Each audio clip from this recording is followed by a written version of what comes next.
If you are just joining us, 1 o'clock in Littleton, Colorado, where there has been a school shooting about 2 hours ago. Two young men, apparently dressed in long black trench coats, opened fire.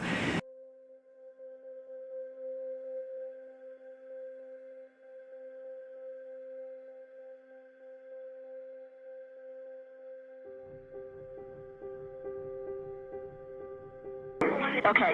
And the school is in a panic, and I'm in the library. I've got students down under the tables, kids. Heads under the table. I saw a student outside. I was in hall duty. Oh, dear God. Okay. I was on hall duty. I saw a gun. I said, what's going on out there? And he turned the gun straight at us and shot. And my God, the window went out. And the kid standing there with me, I think he got hit. We've got help on the way, ma'am. Okay. Okay. Oh, God. Stay in line with me. I'm supposed to go, and put me on hold for a second now.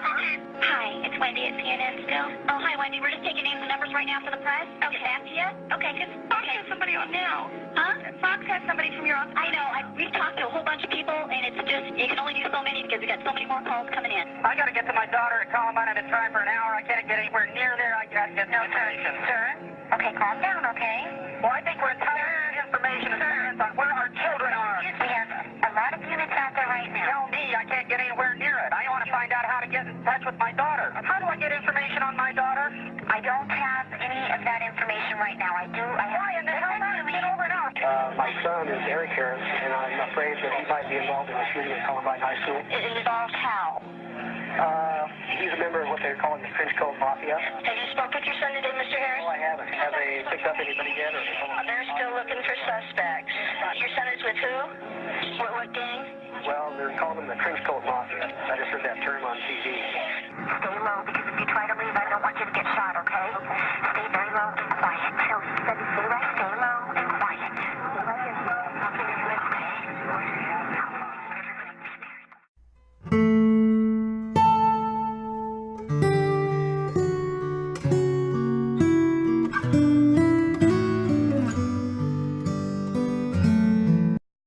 Well, me and my friend Chris were just out during lunch by the student parking lot, and we heard what sounded like firecrackers, and so we looked over and we saw some guys with guns creeping around a corner, and we thought it was like a senior prank or something, so we just kept watching to see what they were going to do. Everyone at my table was shot. Everyone was at my table was shot, and then they left, and they're like, oh, I gotta reload. We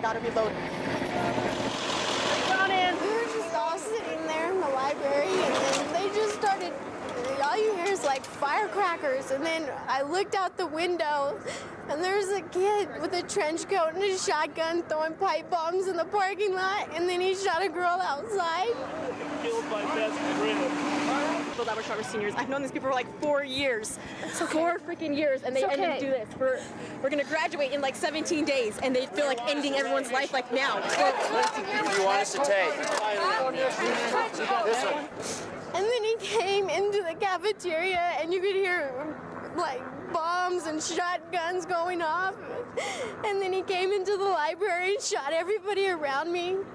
Then put a gun to my head and asked if we all wanted to die, and he was gonna kill us if we were of color, and if we had a hat, and if we played sports. It was just horrible. The worst experience of my life.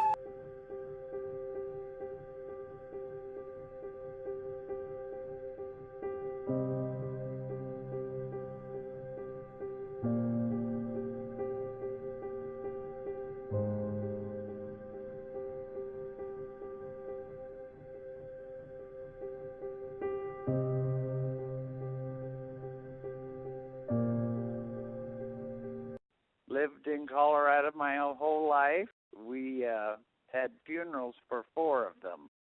We own a small mortuary in Littleton, Colorado. Littleton or Columbine are suburbs of Denver, south of Denver, and just typical suburbia, nice high schools, middle-income families. Columbine was a big school, still is a big school. At the time, my wife and we owned a home in Arizona, and we were there, and we heard about the shooting. And, that's the first time there was a mass shooting at a high school. And 13 people were killed, and it just shocked. It's one of the top schools in regards to attendance. I mean, there's probably 2,000 or 3,000 kids that go there. Our towns in the nation, of course. That was the first one that happened, so it was shocking. We immediately came back to home from our vacation home, and because 4 families had contacted us, and it was just upsetting at first that somebody would do something like that, and then a very sad time for the area, reflecting on what would cause young people to do that. We were contacted by television stations from Japan, England, countries outside the world, and there were news reporters everywhere. It was overwhelming for somebody that never had gone through that, of course. It's just prevalent, and you're waiting, not that is it going to happen again, but when. I guess what I learned is that we live in a scary situation, and we all have to be watchful and careful for ourselves and our families.